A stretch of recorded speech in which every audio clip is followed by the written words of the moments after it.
Bangladesh TV news, দুর্নীতির বিরুদ্ধে আমরাই সর্বদা। ভাই আসসালামু আলাইকুম। ভাই আপনাদের এই যেগুলো ভিডিও ছাড়েন টিকটকে, সেগুলো কিভাবে ভাইরাল হয় ভাই?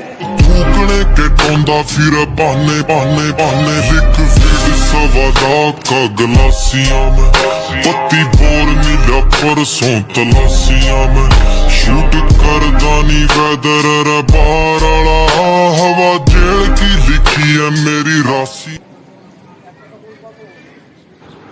সম্মানিত দর্শক বন্ধুরা, আমরা আজকে আপনাদেরকে দেখাবো একটা ভাইরাল টিকটকার।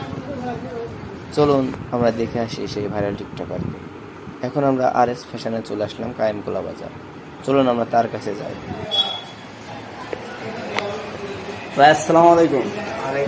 ভাই আপনাদের এই যেগুলো ভিডিও ছাড়েন টিকটকে, সেগুলো কিভাবে ভাইরাল হয় ভাই? ভিডিও ভাইরাল হওয়ার মেন কারণ হইতেছে যে ফার্স্ট হইতেছে আমাদের সব, দেন আমাদের এডিটর, ক্যামেরাম্যান, সাথে আমি রয়েছি, এগুলা মিলে আমাদের ভিডিও হচ্ছে পুরো কি হয় ভাই, আগুন। আর আগুনে সমান সমান করলে ভিডিও ভাইরাল। তার মানে কি আসছে যে 4.1x গুণ ভাইরাল। ঠিক আছে না?